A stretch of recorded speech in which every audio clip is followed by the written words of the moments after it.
Imaginez faire face à une bête de 10 tonnes, une montagne de muscles et de fourrure en mouvement, armée de défenses colossales et incurvée.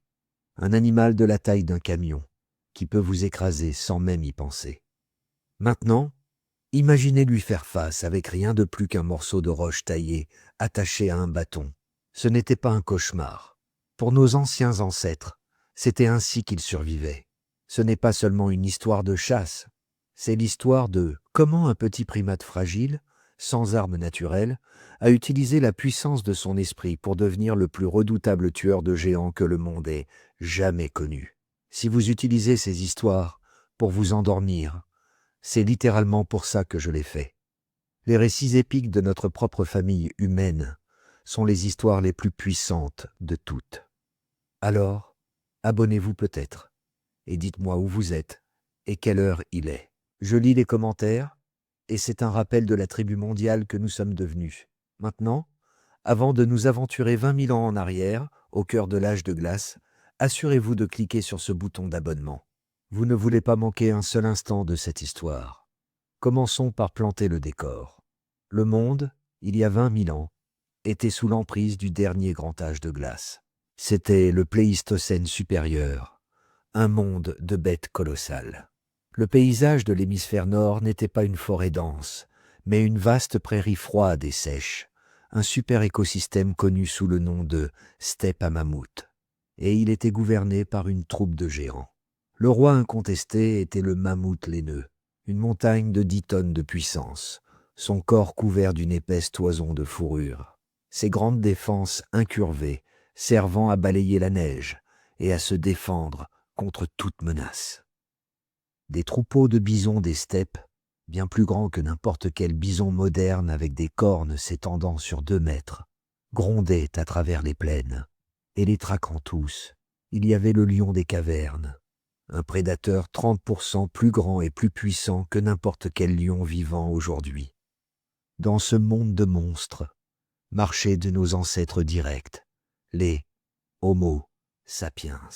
Ils étaient petits, pesant environ 70 kilos, sans armure naturelle, sans griffes et sans grande force physique pour rivaliser avec ces titans. C'était un primate à la peau douce, semblant déplacé dans ce royaume brutal et gelé. Alors comment ce petit singe intelligent, armé de rien de plus que des roches façonnées et des bâtons aiguisés, a-t-il réussi non seulement à survivre dans ce monde de géants, mais aussi à les chasser activement? Comment David a-t-il abattu Goliath? La réponse ne se trouve pas dans les muscles de nos ancêtres, mais dans leur esprit. Pour trouver cette réponse, nous devons remonter le temps et rencontrer les gens qui vivaient cette réalité chaque jour. Imaginez-vous ceci. Nous sommes dans une vallée abritée dans ce qui deviendra un jour la France. À l'entrée d'une grande grotte calcaire, un campement d'environ 25 personnes bourdonne d'activité. Un feu, le cœur de leur monde, crépite et pétille, projetant une lueur chaude. Les gens sont enveloppés dans d'épaisses fourrures, leurs visages burinés par le froid implacable. Certains travaillent des peaux d'animaux, d'autres taillant soigneusement des morceaux de silex, le son sec et claquant étant un rythme constant de leur vie. C'est notre clan. Parmi eux se trouve Tarak, le chasseur aîné. Son corps est un témoignage d'une vie rude, couvert des cicatrices de chasse passées, mais ses yeux sont vifs, ne manquant rien. Il est la sagesse du clan, leur bibliothèque vivante de connaissances sur la terre, les saisons et les grandes bêtes. Il détient le souvenir d'une centaine de chasses réussies et les fantômes de celles qui ont échoué. Et puis, il y a Ren. Il est jeune, fort et désireux de faire ses preuves. Il observe Tarak avec un mélange de révérence et d'impatience, ses mains vérifiant constamment l'emmanchement de sa propre lance, fraîchement fabriquée. Il a la force d'un chasseur, mais pas encore l'esprit. L'ambiance dans le camp est tendue. Le long et brutal hiver approche, les réserves de viande séchée diminuent, Les troupeaux de petits gibiers, les rennes et les chevaux sauvages se sont déplacés, et les récentes chasses du clan ont échoué. Ils ont besoin d'une grosse prise, un seul prix massif qui puisse fournir assez de viande, de graisse et de peau pour les soutenir pendant les mois d'obscurité et de grand froid. Il n'y a qu'un seul animal qui puisse offrir un tel cadeau. Le mammouth. Tarak rassemble les 5 plus forts chasseurs, y compris Ren, autour du feu. Il sait que le moment est venu, mais la décision de chasser un mammouth est la plus sérieuse qu'un chef puisse prendre. C'est un pari aux enjeux immenses. Le succès signifie la vie pour tout le clan. L'échec signifie non seulement la famine, mais aussi la mort potentielle de ses meilleurs chasseurs. Il regarde les visages autour de lui. Il y voit la faim tenace, mais aussi la peur profonde et primale. Il cherche un signe, une confirmation du monde que leur voie est la bonne. Il regarde le ciel, observant le vol d'une volée d'oiseaux migrateurs. Il regarde le vent, sentant sa direction, flairant l'odeur qu'il transporte depuis les plaines gelées. Il ferme les yeux, accédant à la vaste bibliothèque non écrite du savoir de ses ancêtres. Il voit le signe qu'il cherchait. La décision est prise. Il ouvre les yeux et regarde ses chasseurs. Il n'a pas besoin de beaucoup de mots. Son autorité est absolue. Il tourne ensuite son regard vers Ren. Avec une série de sons gutturaux et de signaux manuels, il communique le message que le jeune homme a attendu toute sa vie. Ce sera sa première grande chasse. Il se joindra à eux sur la piste de la grande bête. Il verra la montagne de fourrure. Il sentira le sol trembler sous ses pas. Et, si les esprits sont favorables, il apprendra ce que signifie vraiment être un chasseur. Une nouvelle énergie emplit le camp.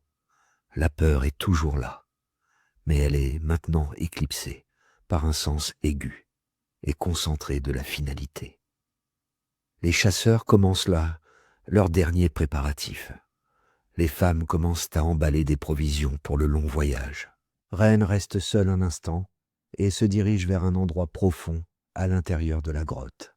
À la lumière vacillante d'une lampe à graisse, il regarde une magnifique peinture sur le mur. Un grand mammouth, ocre rouge, dessiné par les mains de l'arrière-grand-père de son grand-père. C'est une image sacrée, une vision de l'esprit de la bête qu'il s'apprête à chasser. Il pose sa main sur la pierre froide de la peinture, une promesse silencieuse aux esprits du passé et aux géants qu'ils affronteront dans le futur. La décision était prise. Il chasserait le géant. Mais une chasse au mammouth n'était pas un simple acte de bravoure. C'était un chef-d'œuvre de planification, de stratégie et de communication. Un exploit intellectuel aussi impressionnant que la construction d'une pyramide. La première et plus importante étape de la chasse ne se déroulerait pas sur les plaines gelées, mais dans l'esprit du chasseur. La décision était prise. Il chasserait le géant. Mais une chasse au mammouth n'était pas un simple acte de bravoure ou une explosion de violence primale. C'était un chef-d'œuvre de planification, de stratégie et de communication. C'était une confrontation d'esprit, un exploit intellectuel aussi impressionnant que la construction d'une pyramide. Pour comprendre comment nos ancêtres ont pu accomplir un tel exploit, nous devons d'abord comprendre l'arme la plus puissante qu'ils possédaient, leur esprit. Ce n'était pas une bataille de muscle contre muscle. Si cela avait été le cas, l'humanité aurait perdu à chaque fois. Un mammouth de 10 tonnes était infiniment plus puissant que n'importe quel chasseur. Non, c'était une bataille de cerveau contre cerveau. Le cerveau du mammouth, bien que grand, était programmé pour des comportements instinctifs. Trouver de la nourriture, se reproduire et réagir aux dangers immédiats. Mais le cerveau humain, même il y a 20 000 ans, avait développé une nouvelle et redoutable capacité, la prévoyance cognitive. La capacité de penser au-delà du présent, d'imaginer des futurs multiples et de créer un plan détaillé pour transformer un de ces futurs en réalité. Nos ancêtres pouvaient faire quelque chose qu'aucun autre animal sur Terre ne pouvait faire. Ils pouvaient s'asseoir autour d'un feu et mentalement voyager dans le temps. Ils pouvaient se souvenir avec une clarté incroyable des détails des chasses passées, en analysant ce qui avait fonctionné et ce qui avait échoué. Ils pouvaient visualiser le terrain qu'ils n'avaient pas encore traversé et ils pouvaient élaborer une stratégie complexe, une série d'actions coordonnées impliquant plusieurs individus, se déroulant sur plusieurs jours, pour atteindre un seul et unique objectif. Cette capacité à planifier, à coopérer et à transmettre des connaissances complexes d'une génération à l'autre était le véritable secret de leur succès. La chasse ne commençait pas sur la steppe gelée, elle commençait ici, dans l'esprit du chasseur. Pour comprendre cette intelligence en action, retournons au clan. La nouvelle de la grande chasse s'est répandue dans le camp. La peur est palpable, mais elle est dominée par un sens aigu de la détermination. Ils ont une confiance absolue en leur chef, Tarak, et en la connaissance qu'il détient. Le soir avant le départ, Tarak rassemble sa petite équipe de chasseurs dans la partie la plus profonde de la grotte, loin des oreilles et des yeux des enfants.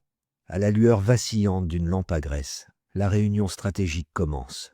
Il n'y a pas de grand discours. Leur langage est encore simple, fonctionnel. Le véritable génie de leur communication réside dans leur capacité à penser et à planifier collectivement sans avoir besoin de mots complexes. Tarak s'agenouille, et avec un bâton aiguisé, il commence à dessiner sur la terre dure et froide du sol de la grotte. La carte qu'il dessine est une merveille de mémoire et d'observation. Il trace la ligne de la rivière gelée, les contours des crêtes rocheuses, et un bosquet de saules rabougris à une demi-journée de marche. Il a mémorisé chaque détail de leur territoire. Puis, il utilise des objets pour représenter les acteurs du drame à venir. Une grosse pierre plate représente le mammouth. Des petits cailloux représentent chacun des chasseurs. Sa communication est un ballet complexe de gestes, de sons et de dessins. Il ne dit pas « Nous allons tendre une embuscade au mammouth près de la rivière ». Il le montre, il déplace la grosse pierre le long de la carte, imitant le pas lourd du mammouth. Il positionne les petits cailloux, montrant où chaque chasseur se cachera.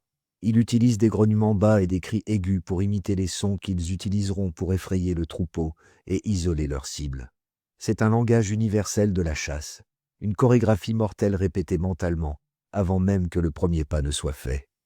Ren observe, tout son être concentré. Pour lui, ce n'est pas seulement une leçon de stratégie, c'est une cérémonie sacrée. Il regarde Tarak, le vieil homme dont le corps est usé par d'innombrables hivers, se transformer en quelque chose d'autre. Il devient l'esprit du mammouth, anticipant ses mouvements. Il devient l'esprit du vent, montrant comment ils utiliseront l'odeur pour se rapprocher. Il devient l'esprit de la lance, montrant précisément où ils doivent frapper. Ren comprend que pour tuer un géant, un chasseur doit d'abord devenir le géant dans son propre esprit. Il doit comprendre sa force, mais aussi ses faiblesses. Tarak leur montre comment le mammouth, malgré sa taille, a une mauvaise vision latérale. Il leur montre comment il chargera en ligne droite s'il est effrayé, et comment ils peuvent utiliser cette prévisibilité contre lui. La stratégie est audacieuse. Ils ne vont pas attaquer le troupeau de front. Ils vont le suivre pendant des jours, en attendant le bon moment. Ils vont attendre qu'un jeune mâle, fort mais inexpérimenté, s'éloigne légèrement du troupeau. Ensuite, ils utiliseront le feu et le bruit pour le pousser vers un piège naturel qu'ils connaissent, un coude de la rivière, où la glace est plus mince, et le sol en dessous est un bourbier de boue gelée. Leur but n'est pas de combattre la force du mammouth, mais d'utiliser le monde lui-même comme une arme contre lui. Ils vont le piéger, l'épuiser et le saigner. C'est une stratégie de patience et d'intelligence, pas de force brute. Après 1 heure, Tarak efface la carte d'un geste de la main. Le plan est établi. Chaque chasseur connaît son rôle à la perfection.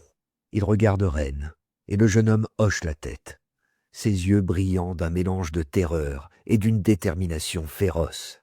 Il a compris. Le plan était établi. La carte était dans leurs esprits. Mais un plan, aussi brillant soit-il, est inutile sans les bons outils pour l'exécuter. Et les outils de nos ancêtres, bien que faits de simples pierres et de bois, étaient donc des chefs-d'œuvre de technologie mortelle, perfectionnés par 1 million d'années d'essais et d'erreurs. La préparation des armes était le dernier rituel avant le début de la grande chasse. Le plan était établi. La carte était gravée dans leurs esprits. Mais un plan, aussi brillant soit-il, est inutile sans les bons outils pour l'exécuter. Et les outils de nos ancêtres, bien que faits de simples pierres et de bois, étaient des chefs-d'œuvre de technologie mortelle, perfectionnés par 1 million d'années d'essais et d'erreurs. La préparation des armes était le dernier rituel sacré avant que la grande chasse ne commence. Quand nous pensons aux outils de pierre, nous imaginons souvent des cailloux bruts et maladroits. La réalité est bien plus sophistiquée. Les pointes de lance utilisées par les chasseurs de l'âge de glace pour abattre la mégafaune étaient des instruments hautement perfectionnés, l'équivalent paléolithique d'une munition de haute précision. En Amérique du Nord, elles sont connues sous le nom de pointes de Clovis, de grandes pointes de lance en forme de feuille, magnifiquement travaillées, avec une cannelure distinctive à la base pour faciliter leur fixation sur une hampe. En Europe, des technologies similaires existaient. Ces pointes n'étaient déjà pas de simples pierres aiguisées. Elles étaient le résultat d'une compréhension profonde de la physique et de la science des matériaux. Chaque pointe était bifaciale, ce qui signifie qu'elle était travaillée sur les deux faces pour être symétrique, aérodynamique et incroyablement tranchante. Les bords étaient souvent retouchés avec une pression fine pour créer une sorte de tranchant dentelé, conçu non seulement pour percer la peau épaisse d'un mammouth, mais aussi pour scier les muscles et provoquer des hémorragies massives. Des archéologues expérimentaux modernes ont recréé ces outils et les ont testés sur des carcasses d'éléphants.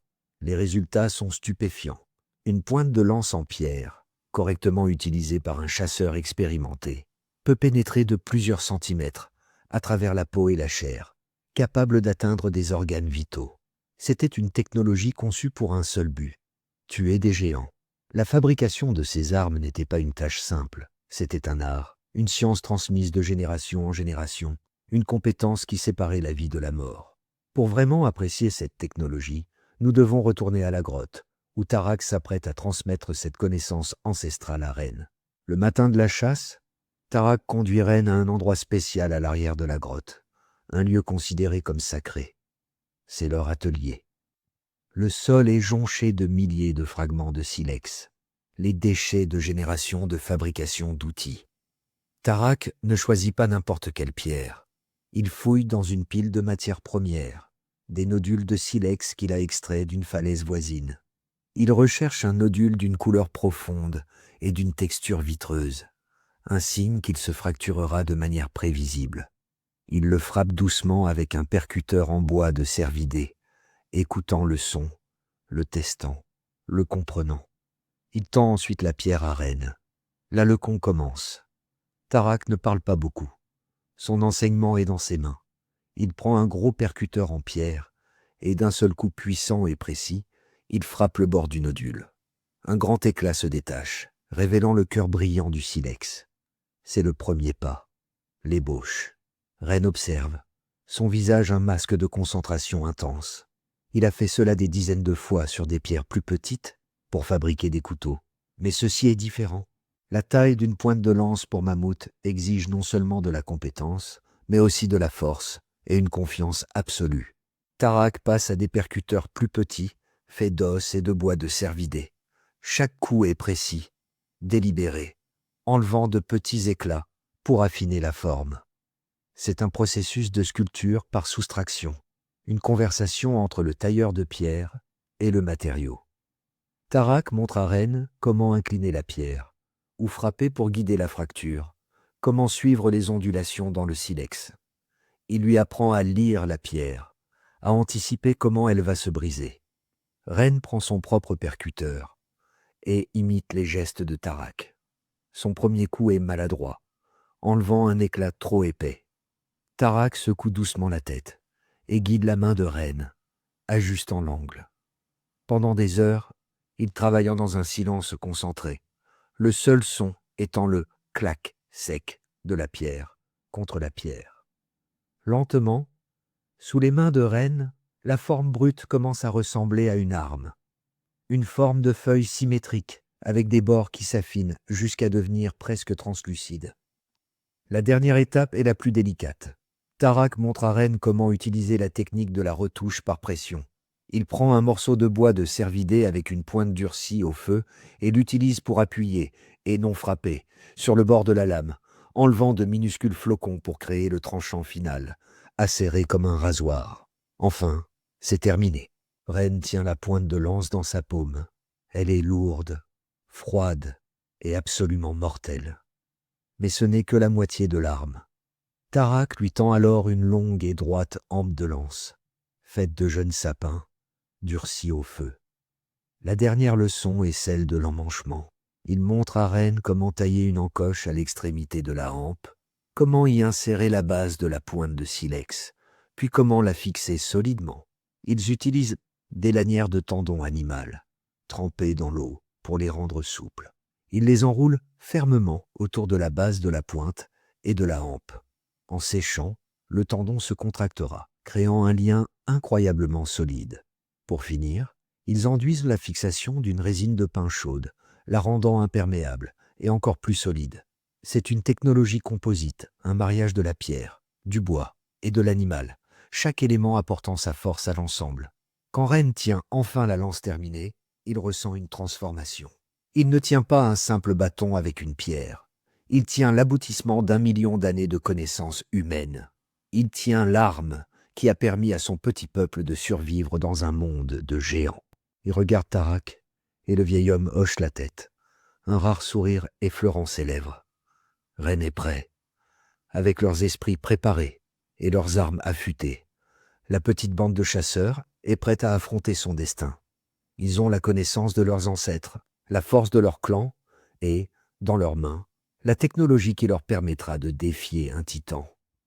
La chasse de la grande bête était sur le point de commencer pour de bon. Avec leurs esprits préparés et leurs armes affûtées, la petite bande de chasseurs était prête à affronter son destin. Ils avaient la connaissance de leurs ancêtres, la force de leur clan et, dans leurs mains, la technologie qui leur permettrait de défier un titan. Mais la chasse au mammouth n'était pas une embuscade rapide ou un simple acte de confrontation. C'était un marathon. Un voyage exténuant de plusieurs jours à travers l'un des environnements les plus hostiles de la planète. Un test d'endurance, de patience et d'une connaissance presque surnaturelle du monde naturel. La chasse de la grande bête était sur le point de commencer pour de bon. La compétence la plus fondamentale et la plus impressionnante de nos ancêtres chasseurs-cueilleurs était le pistage. Pour nous, dans notre monde moderne, c'est un art presque perdu. Mais pour eux, c'était une seconde nature, une science complexe et vitale. Ils lisaient le paysage comme un livre ouvert. Chaque signe, chaque perturbation subtile racontant une histoire. Une branche cassée, une pierre retournée, la profondeur et l'âge d'une empreinte dans la terre gelée. Tout cela était une information. Ils pouvaient déterminer la taille d'un troupeau, la vitesse à laquelle il se déplaçait, s'il y avait des jeunes ou des individus malades, et depuis combien de temps ils étaient passés. Mais c'était plus que de la simple lecture de traces. C'était une immersion totale dans l'esprit de leur proie. Ils comprenaient le comportement des mammouths. Ils savaient que les mammouths suivaient des routes de migration saisonnières, qu'ils se déplaçaient face au vent pour détecter les prédateurs, et qu'ils chercheraient certains types de végétation. En combinant cette connaissance profonde avec une observation constante du temps et du terrain, ils pouvaient non seulement suivre un troupeau, mais aussi prédire où il allait. C'était une partie d'échec intellectuel, jouée à l'échelle d'un continent. Et puis, il y avait l'endurance physique. Nos ancêtres étaient que les meilleurs marathoniens de la planète. Leur corps était parfaitement adapté à la course et à la marche sur de longues distances. Des jambes longues, un système de refroidissement efficace par la transpiration et une démarche bipède économe en énergie leur permettaient de couvrir des dizaines de kilomètres par jour, jour après jour. Dans de nombreux cas, ils ne tuaient pas leur proie par la force, mais par l'épuisement. C'est la chasse à l'épuisement. Ils poursuivaient un animal sans relâche, lui refusant le repos, jusqu'à ce que la bête, surchauffée et épuisée, s'effondre. Contre un mammouth, cette tactique était différente, mais le principe d'endurance restait le même. Ils devaient être capables de suivre, de rester proches et d'attendre leur heure, aussi longtemps que cela prendrait. Pour voir cette incroyable endurance en action, retournons à notre clan. Aux premières lueurs de l'aube, le petit groupe de 6 chasseurs quitte la sécurité relative de leur grotte. Le monde qu'ils pénètrent est un océan infini d'herbes sèches et gelées, s'étendant jusqu'à un horizon d'un blanc éclatant. Le vent est un couteau, mordant toute peau exposée. Tarak mène le groupe, ses yeux scrutant le sol. Après 1 heure de recherche, il trouve ce qu'il cherchait, les traces. Des dépressions massives et rondes, dans la neige durcie, chacune de la taille d'une petite table. Les empreintes d'un troupeau de mammouths. Pour Ren, les traces sont toutes identiques. Mais pour Tarak, chaque empreinte est une phrase dans une histoire. Il s'agenouille, effleurant le bord d'une trace avec ses doigts. Il en gratte un peu de neige et la porte à sa bouche, la goûtant, testant sa texture. Il observe comment le vent a dérivé la neige à l'intérieur de l'empreinte. Il se lève et scrute l'horizon, sentant la direction du vent sur sa joue. Après un long moment de silence, il émet un grognement bas et pointe vers le nord-ouest. Le troupeau est passé ici il y a moins d'une journée. Il se déplace lentement, en broutant, et il se dirige vers la rivière gelée. La poursuite commence. Le rythme est soutenu et implacable. Pas une course, mais une marche rapide et efficace qu'ils peuvent maintenir pendant des heures. Ils se déplacent en file indienne, marchant dans les pas les uns des autres, pour économiser de l'énergie dans la neige. Le silence est total, rompu seulement par le crissement de leurs bottes en fourrure sur la neige et le sifflement incessant du vent. Pour Ren, c'est une leçon d'humilité et d'endurance. Son corps, jeune et fort, proteste contre le froid et l'effort monotone. Son estomac crie famine. Mais il regarde Tarak, le vieil homme dont le rythme ne faiblit jamais, dont la concentration ne se brise jamais, et il puise dans une réserve de force qu'il ne savait pas posséder. Le premier jour, il ne voit non pas les mammouths. Il ne voit taille que leurs signes, des traces fraîches, des zones où la neige a été balayée par des défenses, pour révéler de l'herbe gelée, et d'énormes tas de fumier à moitié gelés, que Tarak examine pour déterminer la santé du troupeau. La nuit tombe rapidement. Ils ne font pas un grand feu, juste une petite flamme, abritée dans un affleurement rocheux, juste assez pour faire fondre de la neige pour boire et pour réchauffer des morceaux de viande séchée qu'ils transportent. Ils dorment, blottis les uns contre les autres, pour la chaleur, se relayant pour monter la garde. Le deuxième jour est le même. Marcher, observer, endurer. Le monde s'est rétréci à ce simple objectif. L'esprit de Ren se vide de toute pensée, sauf celle du rythme de ses propres pas et de la silhouette de Tarak devant lui. Il apprend à lire les signes que Tarak lui montre. Comment une trace plus profonde ici signifie que le mammouth portait du poids sur cette jambe. Comment des empreintes plus petites là signifient qu'il y a des jeunes dans le troupeau. Il apprend l'art de devenir une ombre, un fantôme sur la terre, une pure intention. Et puis, au troisième jour, il les voit. Tarak les arrête d'un geste de la main. Il montre du doigt une crête lointaine. Ren plisse les yeux, et au début, il ne voit rien. Puis, il les distingue. De petites silhouettes sombres se déplaçant lentement contre la blancheur infinie. Des montagnes en mouvement. Les mammouths. Un frisson parcourt Ren. Un mélange de peur glaciale et d'une excitation brûlante. Après des jours de poursuite, leur cible est en vue. Ils avaient trouvé leur géant. Mais trouver la proie était la partie la plus facile. La distance physique entre eux et le troupeau s'était réduite. Mais la véritable distance, la distance stratégique, était encore immense. Ils ne pouvaient pas simplement charger. Ce serait un suicide. Ils devaient maintenant utiliser leur connaissance, leur plan et leur patience. La poursuite physique était terminée. Maintenant, la véritable chasse, la chasse de l'esprit, allait commencer. Ils avaient trouvé leur géant. Après 3 jours de poursuite implacable à travers la steppe gelée, la petite bande de chasseurs observait maintenant le troupeau de mammouths depuis une crête enneigée. Mais trouver la proie était la partie la plus facile. Une confrontation directe aurait été un suicide. Un seul coup de défense pris de panique, un seul faux pas de la bête de 10 tonnes, et la vie d'un chasseur aurait été anéantie.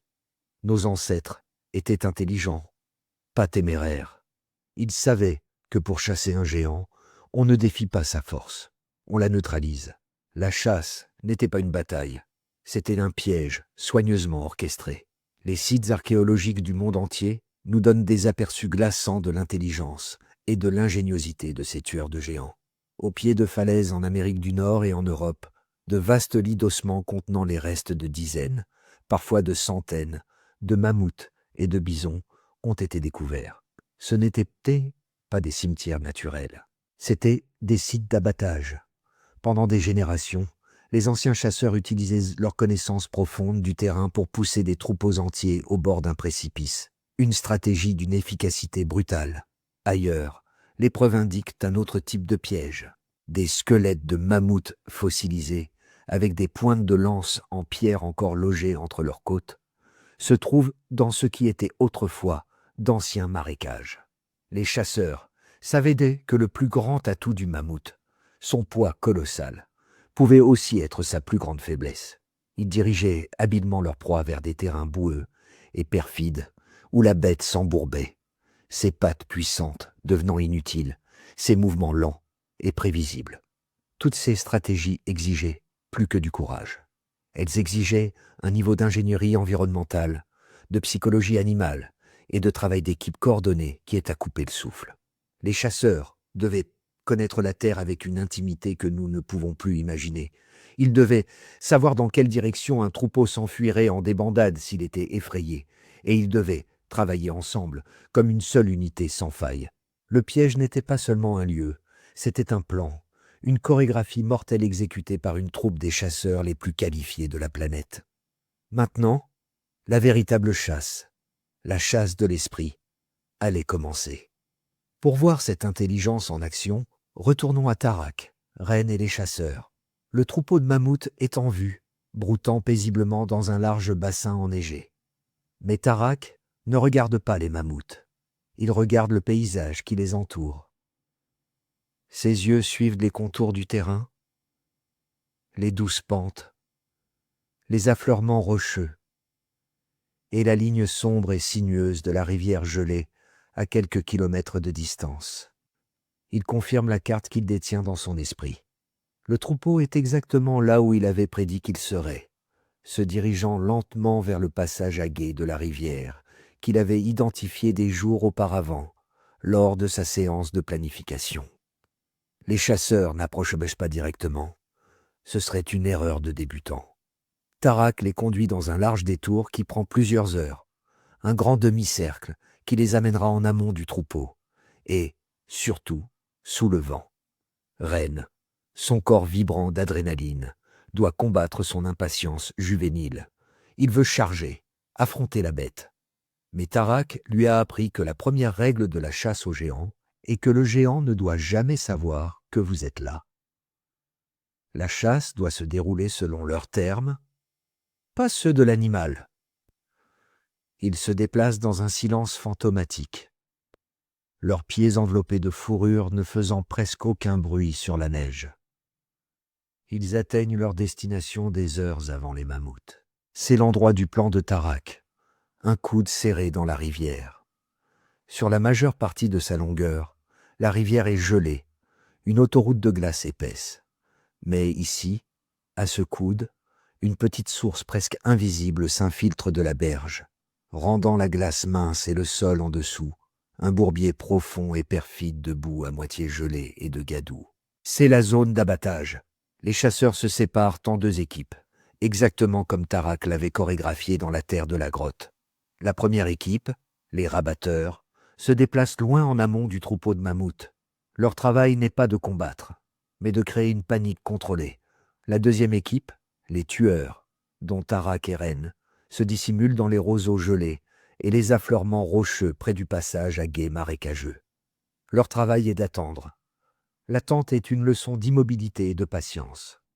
Pendant des heures, Ren reste immobile dans le froid glacial, son corps pressé contre un rocher couvert de neige. Il peut voir le troupeau maintenant, se rapprochant. Leur taille est terrifiante. Ce sont des montagnes en mouvement, leur souffle formant des nuages de vapeur dans l'air glacial. Il peut entendre le grondement sourd de leurs estomacs, le craquement de leurs énormes pattes sur la neige. La peur, le froid et l'excitation créent une tempête en lui. Il serre sa lourde lance, la pointe de pierre qu'il a fabriquée semblant maintenant incroyablement petite et fragile face à de tels titans. Il regarde Tarak, qui est aussi immobile et silencieux que les pierres qui l'entourent, ses yeux fixés sur le troupeau, son esprit calculant, attendant. Puis, une nouvelle odeur leur parvient portée par le vent, l'odeur de la fumée. C'est le signal. À 1 kilomètre de là, les rabatteurs ont allumé leurs torches, des paquets d'herbes sèches et de graisse attachés au bout de bâtons. Ils sortent de leur cachette en criant, en frappant leurs lances contre le sol. L'effet sur le troupeau est instantané. Le broutage paisible se transforme en confusion, puis en peur. La grande matriarche du troupeau pousse un barrissement d'alarme. Le troupeau commence à bouger. D'abord un trot lourd et grondant, puis une débandade totale qui fait trembler la terre. Mais ils ne courent pas au hasard. Les rabatteurs, apparaissant et disparaissant derrière les crêtes, utilisent habilement leurs torches et leur bruit pour orienter la panique. Ils ne se contentent pas d'effrayer le troupeau. Ils dirigent la peur, canalisant la débandade directement vers le passage à gué de la rivière, où Tarak et ses chasseurs attendent. Le sol commence à trembler. Ran peut sentir la débandade arriver bien avant de la voir clairement. Le chaos est immense. Un nuage roulant de neige et de poussière, rempli des cris stridents des animaux terrifiés. C'est le moment le plus dangereux. Les yeux de Tarak ne sont pas sur tout le troupeau. Ils se concentrent sur un seul individu, le jeune mâle qu'ils avaient identifié, fort mais inexpérimenté. Alors que le troupeau fonce vers la rivière, 2 des rabatteurs font un mouvement audacieux, courant près de la matriarche, la forçant à dévier légèrement. Dans ce moment de confusion, le jeune mâle se retrouve séparé du groupe principal, de quelques mètres cruciaux. C'est le moment de l'isolement. Seul et terrifié, le jeune taureau fait la seule chose qu'il peut penser à faire. Il charge droit devant, vers la sécurité apparente du passage à gué. Il heurte la glace perfide à pleine vitesse. Il y a un grand bruit de craquement, et la glace cède. Le mammouth plonge jusqu'à la poitrine dans la gadoue épaisse et glaciale. Il beugle de terreur et de confusion, ses pattes puissantes barattant l'eau, mais le bourbier le retient. Ses plus grands atouts, son poids et sa puissance, deviennent son ennemi, l'enfonçant plus profondément dans le piège. Le reste du troupeau, voyant le sort du jeune mâle, dévie et passe en trombe, laissant leurs compagnons derrière. Le bruit de la débandade s'estompe, remplacé par les cris paniqués de l'animal piégé. Le plan, né dans l'esprit du chasseur, avait été exécuté à la perfection. Ils avaient utilisé la terre elle-même comme leur arme. Le géant était piégé, sa puissance neutralisée par la boue et la gadoue. De leur cachette, Tarak, Ren et les autres émergent, leurs lances prêtes. Ils forment un demi-cercle silencieux autour de la bête qui se débat, terrifiée. La partie la plus dangereuse de la chasse ne faisait que commencer. Pour tuer un mammouth, il faut s'approcher. Assez près pour sentir son souffle chaud et paniqué. Assez près pour voir la terreur dans ses yeux. Et assez près pour être écrasé en un instant. Ren se tient au bord du marécage. Sa lance si serrée que ses jointures sont blanches, son cœur battant dans sa poitrine. Il regarde Tarak, qui lui fait un unique et brusque signe de tête. Le moment de vérité était arrivé. Le plan, né dans l'esprit du chasseur, avait été exécuté à la perfection. Ils avaient utilisé la terre elle-même comme leur arme. Le géant était piégé, sa puissance neutralisée par la boue et la gadoue. Mais la partie la plus dangereuse de la chasse ne faisait que commencer. Pour tuer un mammouth, il faut s'approcher. Assez près pour sentir son souffle chaud et paniqué, assez près pour voir la terreur dans ses yeux, et assez près pour être écrasé en un instant. S'approcher d'un mammouth piégé et terrifié est l'un des actes les plus dangereux que l'on puisse imaginer. Même embourbé, un mammouth de plusieurs tonnes est une force de la nature. Il possède une trompe musclée capable de briser un homme comme une brindille, des défenses qui peuvent empaler un lion des cavernes, et la capacité de se débattre avec une force explosive et imprévisible. Les archives fossiles nous racontent une histoire sinistre de ces dangers. Des squelettes de néandertaliens et d'humains anciens montrent des blessures terribles, des côtes brisées qui ont guéri de travers, des crânes fracturés, des bassins écrasés. Beaucoup de ces blessures sont compatibles avec des confrontations avec de grands animaux. Chaque chasse était un pari mortel. Alors comment ont-ils fait? Comment un petit groupe de chasseurs armés de lances a-t-il pu achever en toute sécurité une bête aussi colossale? La stratégie n'était probablement pas un seul coup fatal héroïque. C'était une mort par 1000 coupures. Le but n'était pas de tuer l'animal d'un seul coup, mais de lui infliger de multiples blessures profondes, en particulier sur les flancs et l'arrière des pattes, pour sectionner les muscles principaux et provoquer une hémorragie massive. C'était une stratégie de saignée, conçue pour affaiblir l'animal à distance, jusqu'à ce qu'il s'effondre sous l'effet de l'épuisement et de la perte de sang. Cela exigeait un courage incroyable, une vitesse fulgurante et une coordination parfaite. Pour comprendre l'incroyable courage nécessaire pour un tel acte, nous devons retourner au bord de la rivière gelée. Le jeune mammouth est piégé, beuglant de fureur et de peur. L'odeur de sa panique flotte dans l'air glacial. Tarak, Ren et les 4 autres chasseurs forment un cercle autour de la bête, leurs lances tenues prêtes. Le seul son est le barrissement paniqué du mammouth et le martèlement du sang dans les oreilles des 2 rennes. Le monde entier s'est rétréci à cet anneau de boue et de glace. Tarak ne crie aucun ordre. Tout a déjà été communiqué. Il lève sa lance, la pointe vers le ciel, et la laisse retomber. C'est le signal. L'attaque commence. C'est le moment de Ren. Tarak le regarde, et le jeune homme sait que c'est son test, sa véritable initiation. Il doit porter le premier coup. Il respire profondément, l'air glacial brûlant ses poumons, et il charge.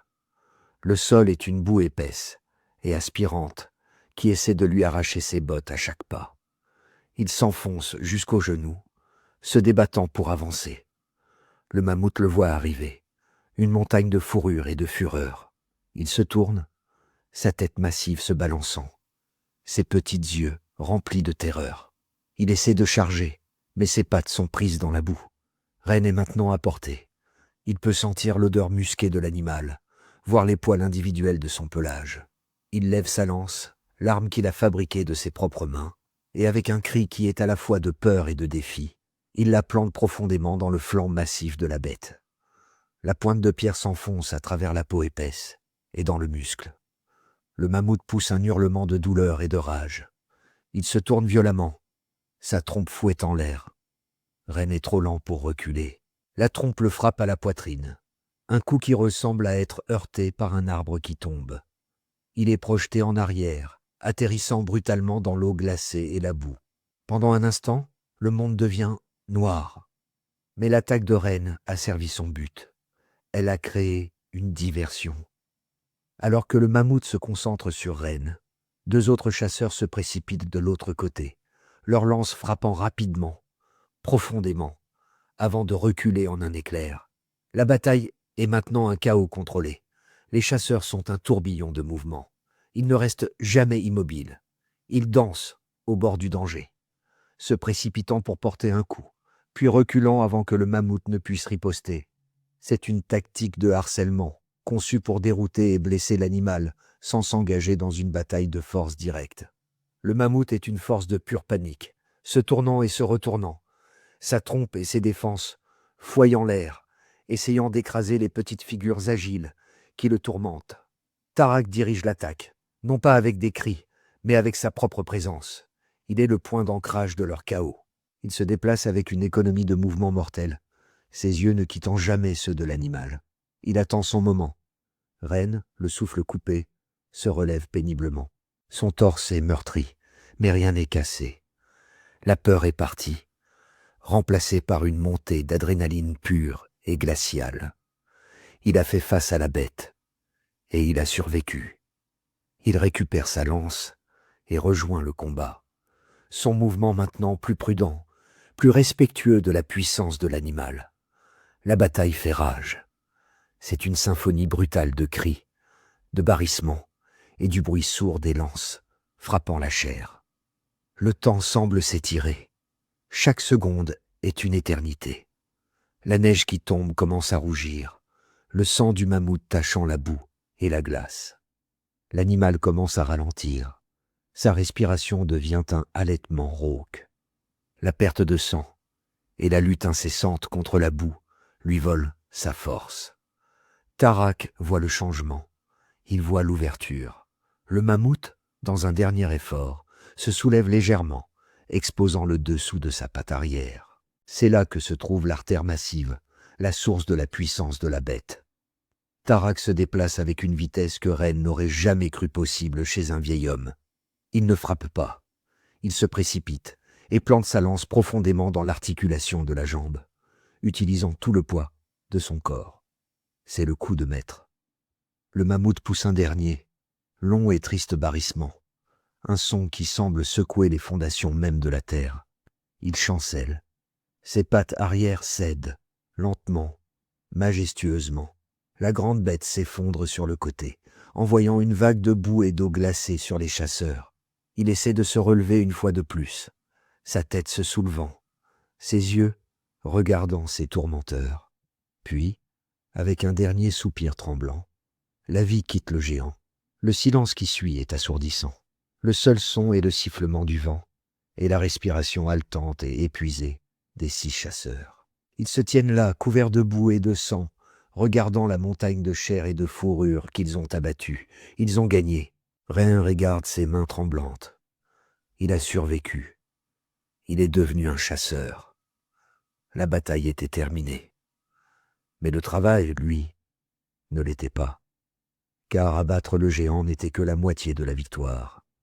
Maintenant, dans le froid mordant et avec des prédateurs affamés qui seraient bientôt attirés par l'odeur du sang, il devait dépecer une montagne. La bataille était terminée. Le silence était revenu sur la rivière gelée, rompu seulement par le sifflement du vent et la respiration haletante des chasseurs victorieux. Le géant gisait immobile, une montagne de chair et de fourrure qui promettait la vie pour leur clan.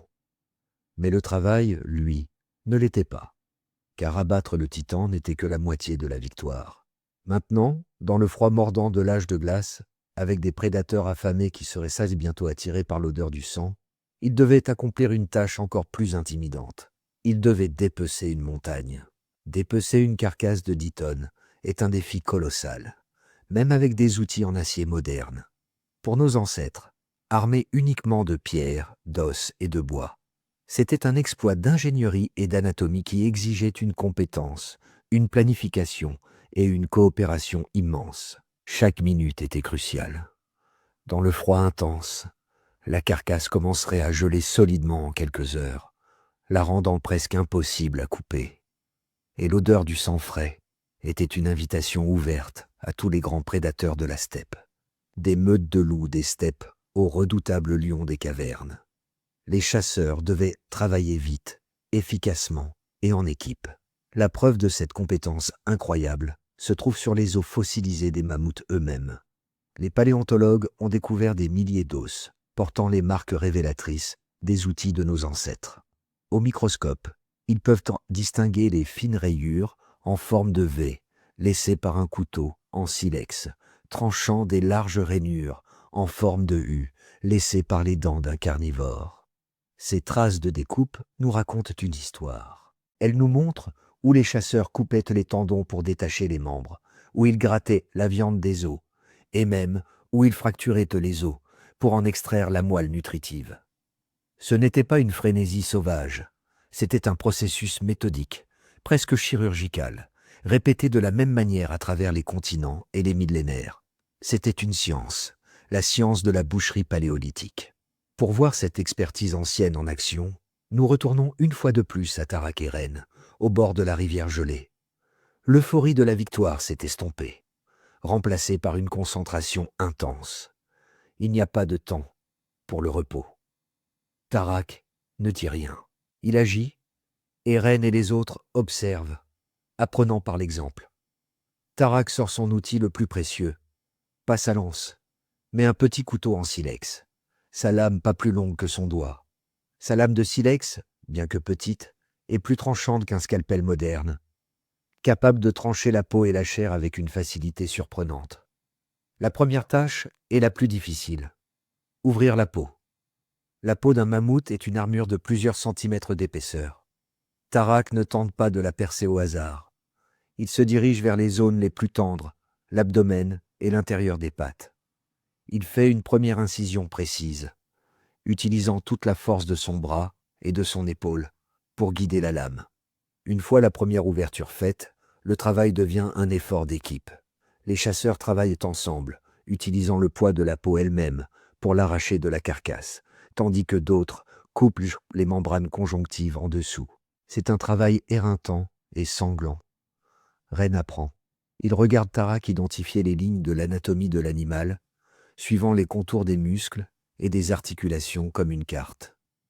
Tarak lui montre comment plier une patte pour exposer l'articulation, puis comment utiliser son couteau pour sectionner les tendons et les ligaments avec une précision experte. D'un seul mouvement habile, un membre qui pèse plusieurs centaines de kilos est libéré. Ren apprend que la compétence est plus importante que la force brute. Il apprend l'anatomie du géant non pas par des mots, mais par le toucher et l'observation. Il travaille avec une efficacité bien rodée, chaque chasseur connaissant son rôle. Deux d'entre eux s'occupent de dépecer les membres massifs, découpant de grandes plaques de viande et de graisse. Un autre ouvre la cage thoracique, une tâche herculéenne qui implique de briser les côtes avec de grosses pierres, pour atteindre les organes riches en nutriments à l'intérieur. Tarak lui-même s'occupe des organes les plus précieux. Il retire soigneusement le foie, encore chaud. C'est la récompense des chasseurs. Ils s'accroupissent dans la neige rougie par le sang et mangent des morceaux du foie cru, riche en vitamines. C'est un transfert de vie, un moment de communion primale avec la bête qu'ils ont tuée. Une tradition aussi ancienne que l'humanité elle-même. Ren, sous le regard attentif de Tarak, apprend à séparer les couches de graisse du muscle. La graisse est aussi précieuse que la viande. C'est une source d'énergie dense, un carburant pour leur propre corps pendant le long hiver. Mais c'est aussi le carburant pour leurs lampes, la source de lumière et de chaleur qui rendra leur grotte habitable dans les mois sombres à venir. Il apprend à prélever les longs et solides tendons des pattes, qui seront séchés et utilisés comme fils pour coudre des vêtements ou pour attacher de nouvelles pointes à leurs lances. Rien n'est gaspillé. Chaque partie de l'animal est un cadeau. Le travail est une course contre la montre. Le froid est leur ennemi et leur allié.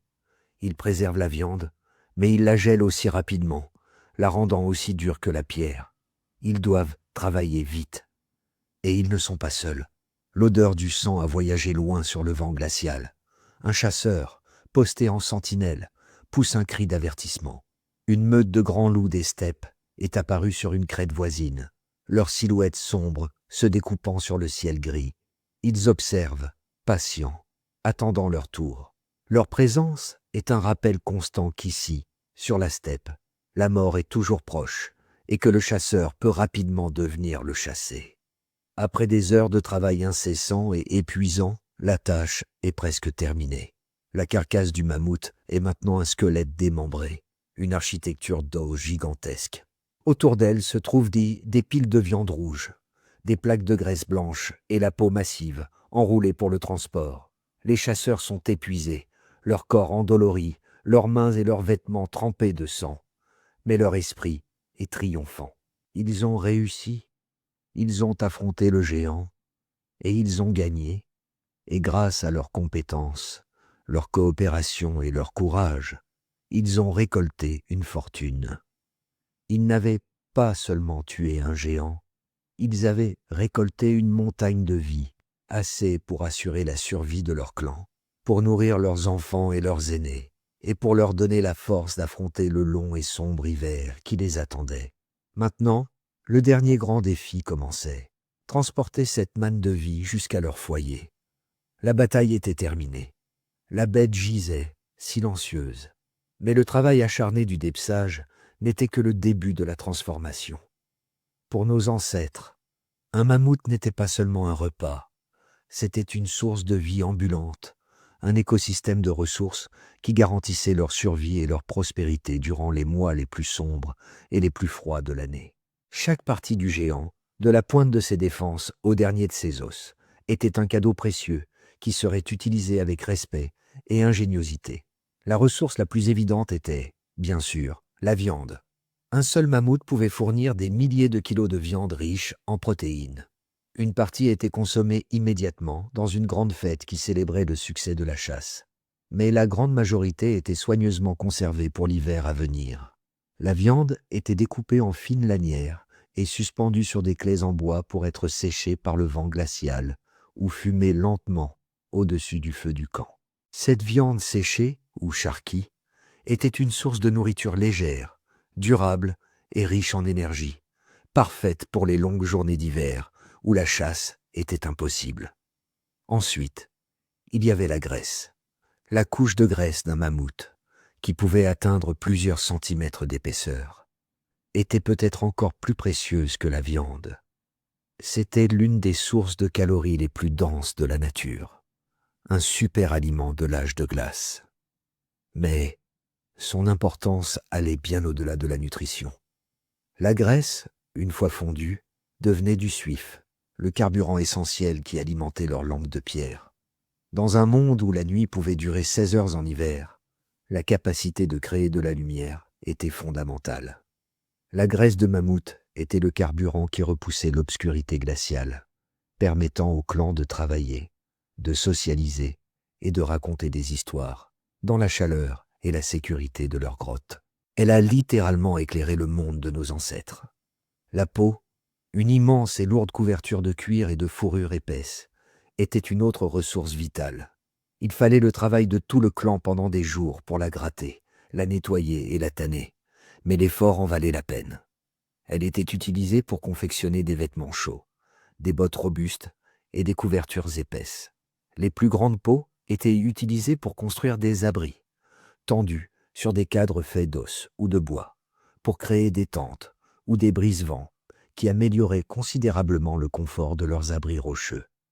Même les os n'étaient pas gaspillés.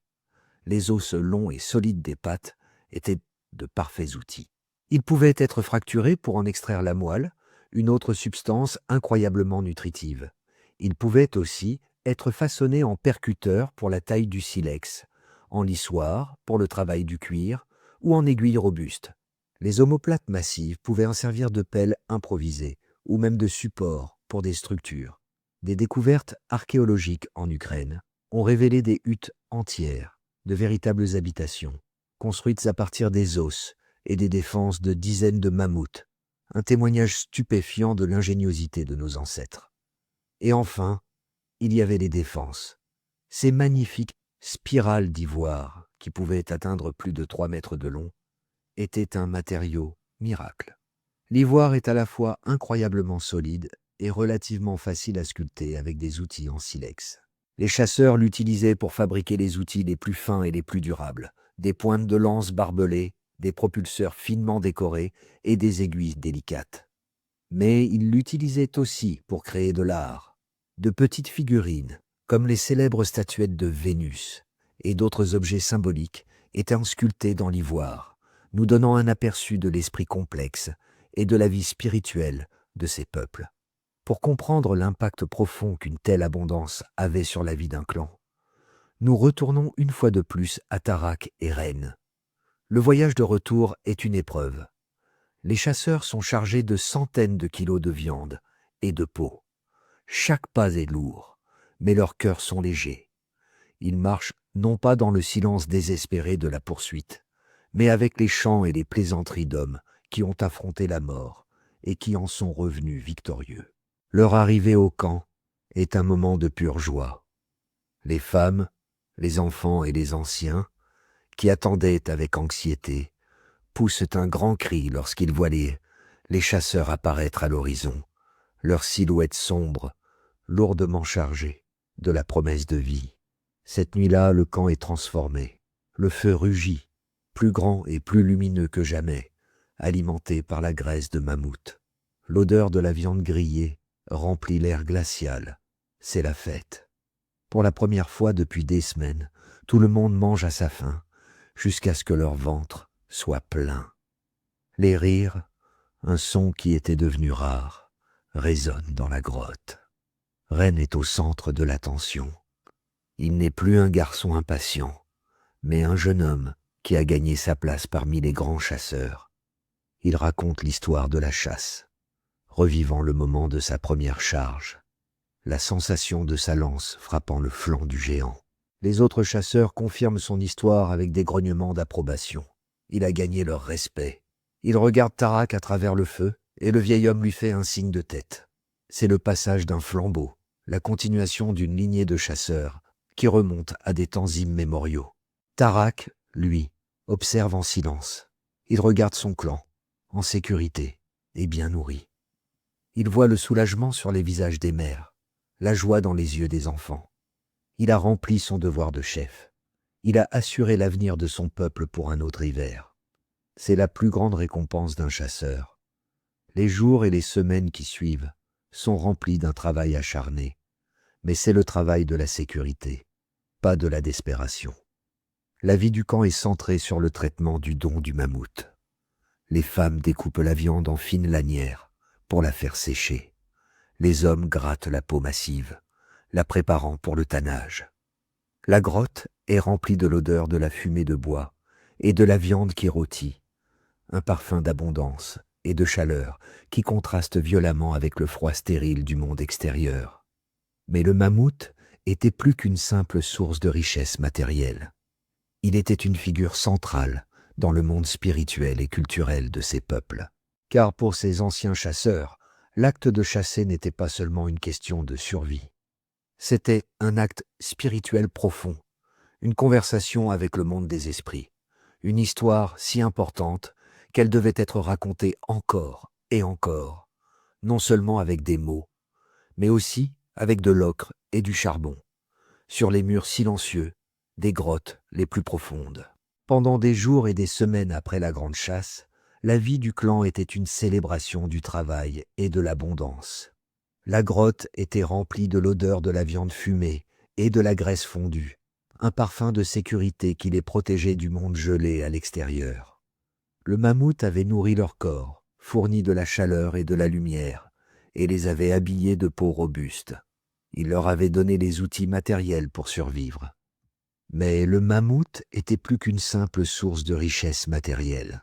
Pour ces peuples anciens, il était une figure centrale dans leur monde spirituel, une créature dont la puissance était si grande qu'elle devait être comprise, respectée et honorée.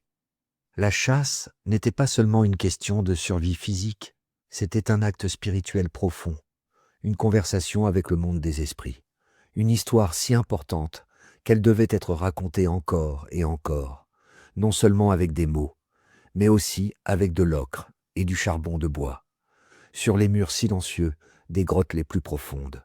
La preuve la plus stupéfiante de l'esprit complexe de nos ancêtres ne se trouve pas dans leurs outils, mais dans leur art, au plus profond des grottes d'Europe, dans des endroits comme Lascaux et Chauvet en France.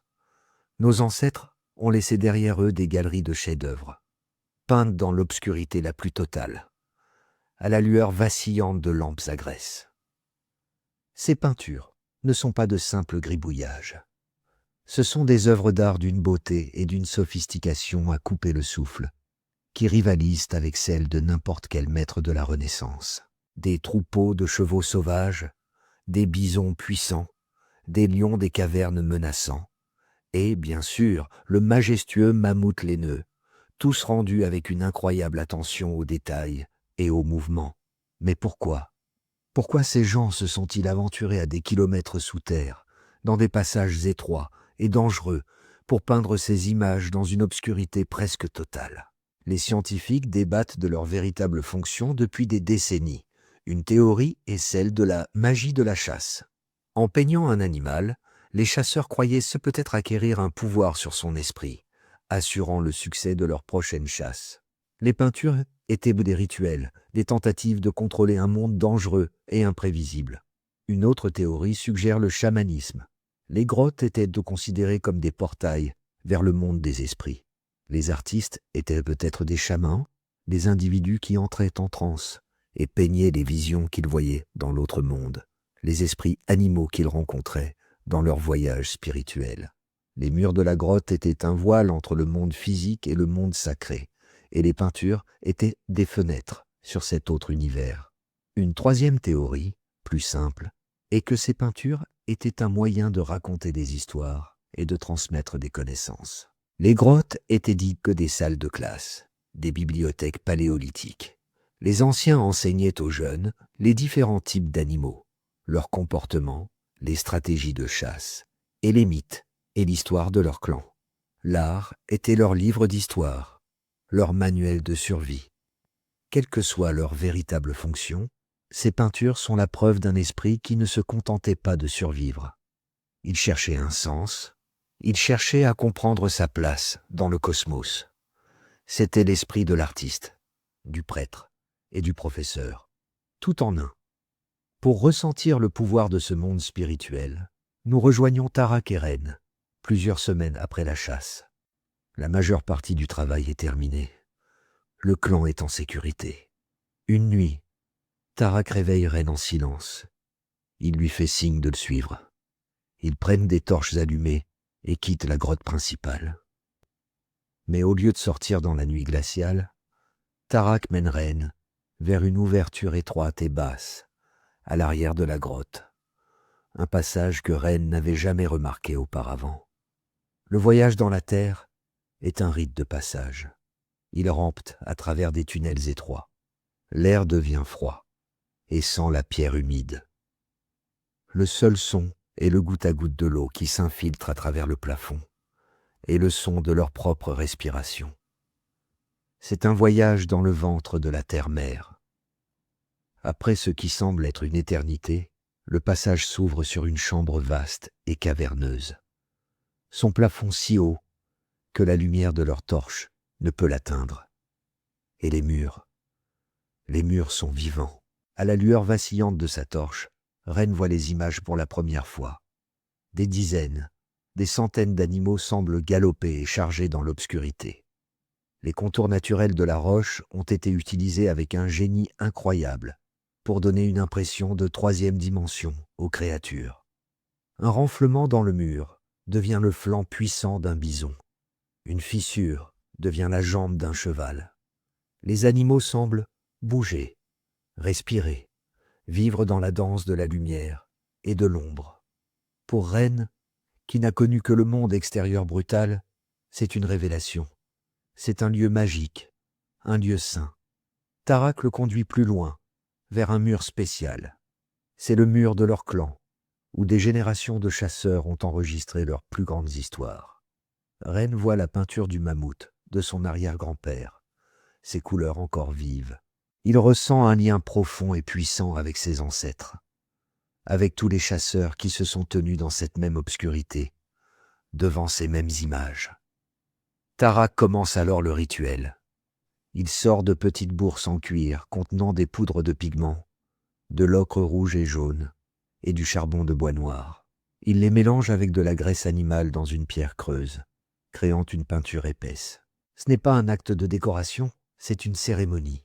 Il murmure un chant bas, un son ancien qui fait écho dans la grande salle.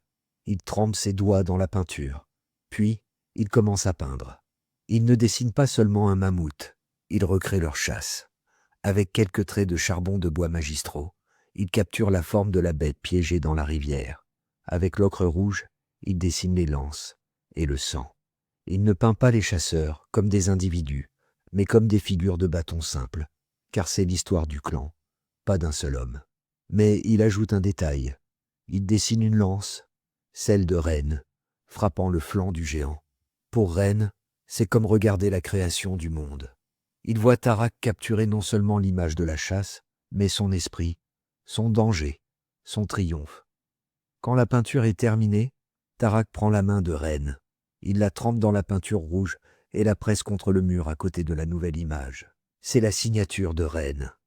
C'est sa promesse de se souvenir, de transmettre l'histoire, et un jour d'ajouter sa propre histoire au grand livre de pierre du clan.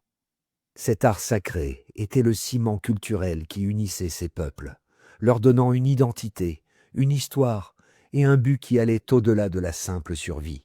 C'était l'expression ultime de leur humanité. Mais même alors qu'ils immortalisaient leur monde sur la pierre, ce monde touchait à sa fin. Car les mêmes forces qui ont apporté l'âge de glace et ses géants allaient bientôt les emporter, laissant derrière elles un monde plus chaud et plus pauvre, et une nouvelle série de défis pour la créature la plus adaptable de toutes. Cet art sacré était le ciment culturel qui unissait les clans de l'âge de glace, leur donnant une identité, une histoire et un but qui allait bien au-delà de la simple survie. C'était l'expression ultime de leur humanité, une déclaration gravée dans la pierre, qu'ils n'étaient pas seulement des créatures d'instinct, mais des êtres de mémoire, d'esprit et de récit. Mais alors même qu'ils immortalisaient leur monde sur les murs de leurs grottes les plus profondes, ce monde touchait à sa fin. Les mêmes grandes forces planétaires qui avaient apporté l'âge de glace et ses géants allaient bientôt les emporter, laissant derrière elles un monde plus chaud et plus pauvre, et une nouvelle série de défis pour la créature la plus adaptable de toutes. Le long et brutal règne de l'âge de glace, qui avait duré près de 100 000 ans, a commencé à perdre son emprise il y a environ 12 000 ans. Le climat de la Terre a commencé à se réchauffer rapidement. Les grandes calottes glaciaires continentales qui avaient recouvert une grande partie de l'hémisphère nord ont commencé à fondre à un rythme catastrophique. C'était le grand dégel. Le monde changeait, et pour la mégafaune, les titans du Pléistocène, c'était un changement auquel ils ne pouvaient pas survivre. La vaste steppe à mammouth, froide et sèche, qui était leur habitat parfait et leur principale source de nourriture, a commencé à disparaître.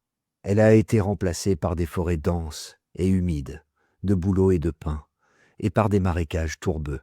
Pour une créature comme le mammouth laineux, adaptée à la consommation d'herbes dures et sèches, ces nouvelles forêts étaient un désert vert, offrant peu de subsistance à leur corps massif. Le climat qui avait créé les géants était maintenant le climat qui les tuait. Mais le changement climatique était-il le seul coupable? Une seconde théorie, plus controversée, pointe directement du doigt nos ancêtres. C'est l'hypothèse du surabattage, ou overkill.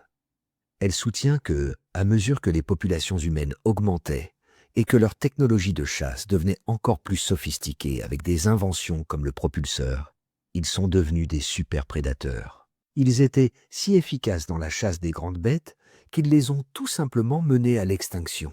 Selon cette théorie, les mammouths et autres mégafaunes n'étaient pas seulement les victimes d'un climat changeant, ils furent donc les premières victimes majeures du succès de l'humanité. Aujourd'hui, la plupart des scientifiques pensent que la vérité se situe quelque part au milieu. C'était une tempête parfaite. Le changement climatique rapide a mis les populations de mégafaunes sous un stress immense, fragmentant leurs habitats et réduisant leur nombre. Et nos ancêtres, les chasseurs implacablement efficaces et adaptables, ont porté le coup de grâce final et décisif. Nous étions le coup final porté à un monde de géants qui chancelait déjà. Pour ressentir l'échelle humaine de ce grand changement, nous devons retourner à notre clan une dernière fois. De très nombreuses années ont passé.